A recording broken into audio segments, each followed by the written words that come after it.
ఆర్థికంగా రైతులు బాగుపడతారు.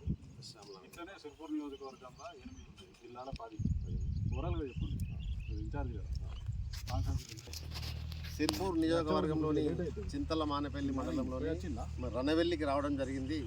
మరి రణవెల్లిలో 2008 సంవత్సరంలో 28 కోట్ల వ్యయంతో ఈ ఎత్తిపోతల పథకాన్ని ఇరిగేషన్ ప్రాజెక్టు కట్టడం జరిగింది. మరి అప్పటి నుంచి ఇప్పటి వరకు కూడా దీని నిర్వహణ లేదు. ఇందులో నుంచి ఒక్క చుక్క నీరు కూడా రైతులకు అందలేదు. మరి సుమారు 4500 మంది రైతులకు నీరు అందించే ఉద్దేశంతో దీన్ని మరి కోట్ల ఖర్చు పెట్టి అప్పటి ప్రభుత్వాలు కట్టడం జరిగింది. మరి అప్పటి నుంచి ఇప్పటి వరకు కూడా ఏ ఒక్క రైతు కూడా దీని నుండి నీరు అందలేదు. ఒకవేళ ఇప్పుడు ఈ ప్రభుత్వం ఎక్కడెక్కడో ప్రాజెక్టులు కట్టి కోట్ల వ్యయం చేస్తుంది. అది కాకుండా ఏవైతే ఇటువంటి ప్రాజెక్టులు ఉన్నాయో మరి ఇటువంటి ఇరిగేషన్ ప్రాజెక్టును పూర్తి చేస్తే మరి రణవెల్లి గ్రామంలో రైతులకు 4500 ఎకరాలకు నీరు అంతది. మరి అందరూ రెండో పంట కూడా తీస్తారు. ఇప్పుడైతే ఈ నీరు లేకపోవడం వల్ల వర్షాధారిత పంట మాత్రం తీస్తున్నాం. ఒకవేళ దీన్ని రిపేర్ చేసి ఇట్లా నీళ్ళు అందిస్తే మరి రైతులందరికీ రెండో పంట తీసుకొని రైతులు ఆర్థికంగా బాగుపడతారు. విద్యార్థులకు చదువుకోవడానికి కావచ్చు, వాళ్ళు ఆర్థికంగా ముందుకు పోవడానికి చాలా పనికొస్తుంది. కాబట్టి మేము ప్రభుత్వాన్ని కోరుకుంటున్నాం.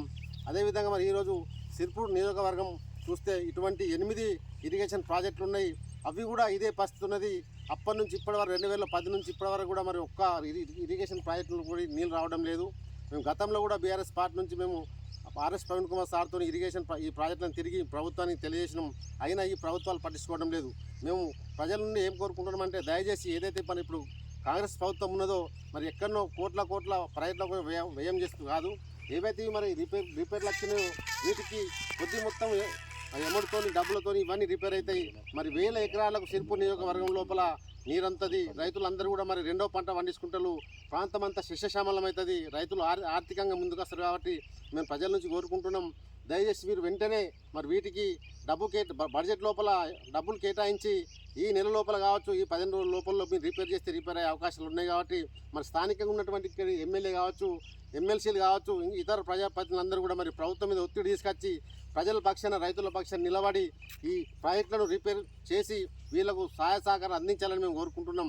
లేకపోతే మరి బీఆర్ఎస్ పార్టీ తరఫున మరొకసారి రైతుల పక్షాన్ని నిలబడి ఈ ఏవైతే పెండింగ్లో ఉన్నాయో ఇరిగేషన్ ప్రాజెక్టులు అన్నింటి మీద కూడా మేము పెద్ద మొత్తంలో రైతుల పక్షాన ఉద్యమం చేసి మరి ప్రభుత్వం మెడల్ వంచి దీనికి స్థానిక నాయకులు ముందుకు వచ్చే విధంగా ప్రయత్నం చేస్తాం.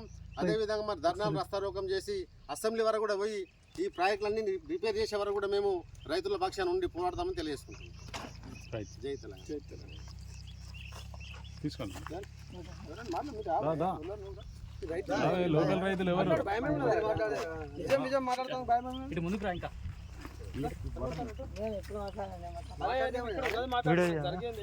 టవల్ వేసుకో, టవల్ వేసుకో.